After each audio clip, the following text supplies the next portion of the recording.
What up, what up? This is Finance, Fitness, and Folk, a channel where we discuss finance, a little bit of fitness, and talk about some folk.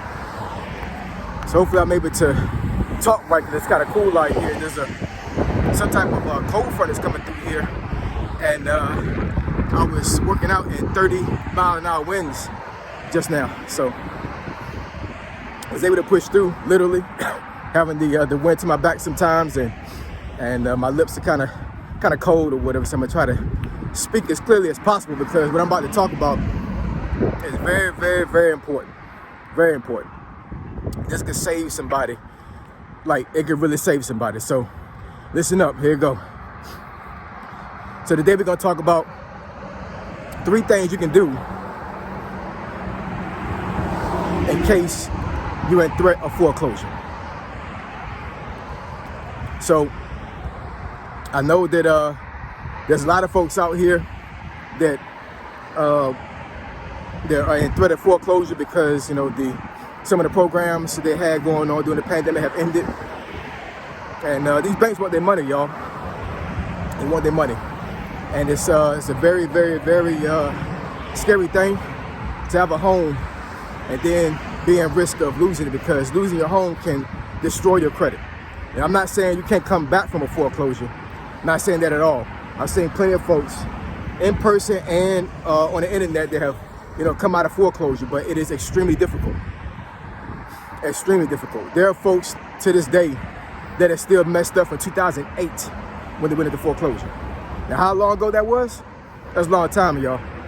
So I want to give you these 3 things that you can do in case you're in the threat of foreclosure, so you don't go into foreclosure, right?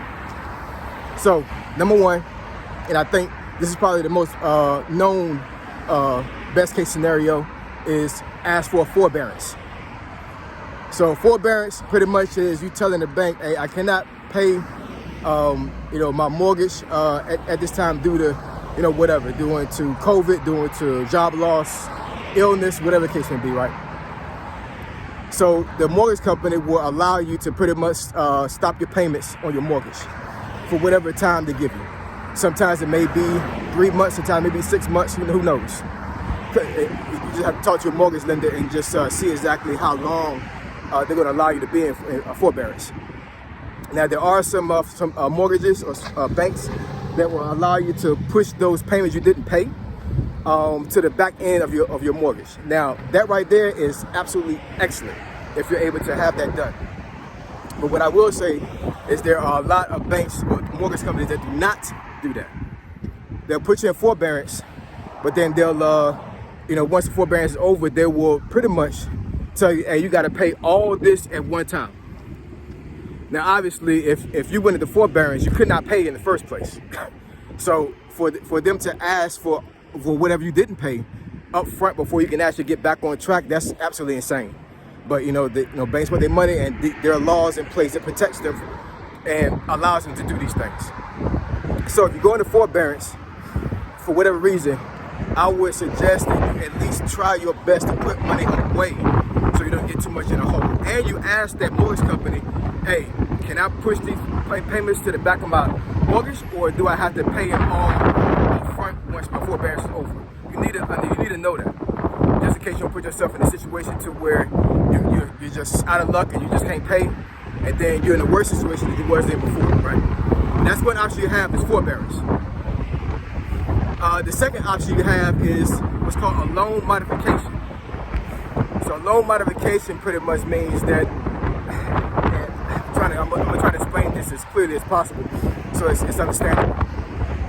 Essentially what they're doing is they're allowing you to refinance, and I guess it's kind of like a refinance, but what they're doing is whatever you don't pay, they're going to break up those payments in installments that would tack on to your current mortgage account. So let's just say that you went into forbearance for 4 months, and then forbearance is over, and they say, hey, look, you need to pay this money up front. You say, I don't have it. The mortgage company says, hey, we're going to put you in a loan modification.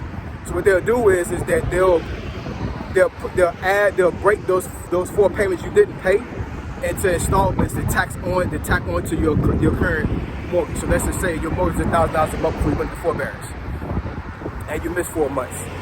They'll pretty much put $1,000 on top of the $1,000 you normally pay until those 4 months is paid up in full. So basically, you'll be paying $2,000 a month instead of $1,000 a month for the next 4 months until you get on track. Now, the reason why I say that it's kind of like a refinance is because what happened is that once they do that, and somebody correct me if I'm incorrect by saying this, but what they'll do is not only will they modify your loan to where you're paying the missed payments in installments on top of your mortgage, your normal mortgage payment, but they'll give you the current rate, the current mortgage rate that's current during that time. So let's just say when you originally got your mortgage, you was at a 3.5% interest. The current market is like 6.7. I'm just giving an example. I'm not saying it is right now. Let's just say during that time it was 6.7. Not only will they'll add those payments in installments in your normal mortgage payment, but they'll give you the current interest rate. So your interest rate will turn from a 3.5 to a 6.7 on top of paying the missed payments. So your normal payment will shoot up any doggone way because you're under a different interest rate now. So obviously that option is the most undesirable one. But I mean, if you have to do it, you have to do what you got to do, because I would suggest that if you have no other option, you go that route instead of going to foreclosure, if you can help it, right?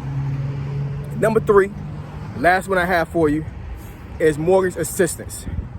Mortgage assistance. So you have to check with your state, but I know in Virginia they have what's called the Virginia Mortgage Relief Program.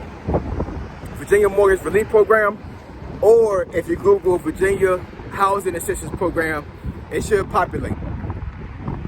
And what it pretty much is that you apply, you submit an application online, and if you qualify, Virginia will literally pay your missed payments up in full. And the cap is $50,000. So if you're below $50,000 in mortgage payments and you qualify, they will literally pay your missed payments off. I'm gonna say that again. If you qualify and your missed payments are under $50,000, they will pay your mortgage payments that you missed up in full. What a blessing for some folks, you know what I'm saying? So, like I said, check with your state, but in Virginia, they have that program in place. Now, a couple of stipulations they have with that is you cannot refinance within, I want to say, 60 days after you have the mortgage paid up in full. But I'm pretty much confident that folks that are able to have this approved for them is not really concerned about refinancing at that time. All they're worried about is, you saved me from having my house being foreclosed on, right? And you cannot sell your home within the 60 days of them paying it off. If you do one of those things, whether you do a refinance or you sell your home within 60 days, then they will pretty much penalize you and have you pay back what they paid the mortgage company to pay your payments up. But like I said, folks that are in dire straits at that certain time, as far as being threatened with foreclosure, I don't think that a lot of folks will be concerned about either selling their home or refinancing. All they're concerned about is, thank goodness that I was able to have my payments paid up in full. And it's pretty much a grant. You don't pay it back. I'm gonna say that again. You do not pay it back. If you qualify and your mortgage and your missed mortgage payments is under $50,000, they will pay it up in full, right? So once again, the 3 options you have in lieu of foreclosure is forbearance, loan modification, and mortgage relief. And like I said, you have to check with your state to make sure that whatever mortgage relief program they have, you qualify for. So I hope and pray that this video helps somebody. Like I said, foreclosure can destroy your credit. It can put you in a really bad situation. So I hope that these 3 options that I gave you today will help you make the right decision for yourself and for your family. All right. Please like, comment, and subscribe. I'm gonna still keep pushing the videos out for you. So I hope this information can be leveraged for you to better yourself in life. All right. Finance, fitness, and folk. Triple F. I'm gone.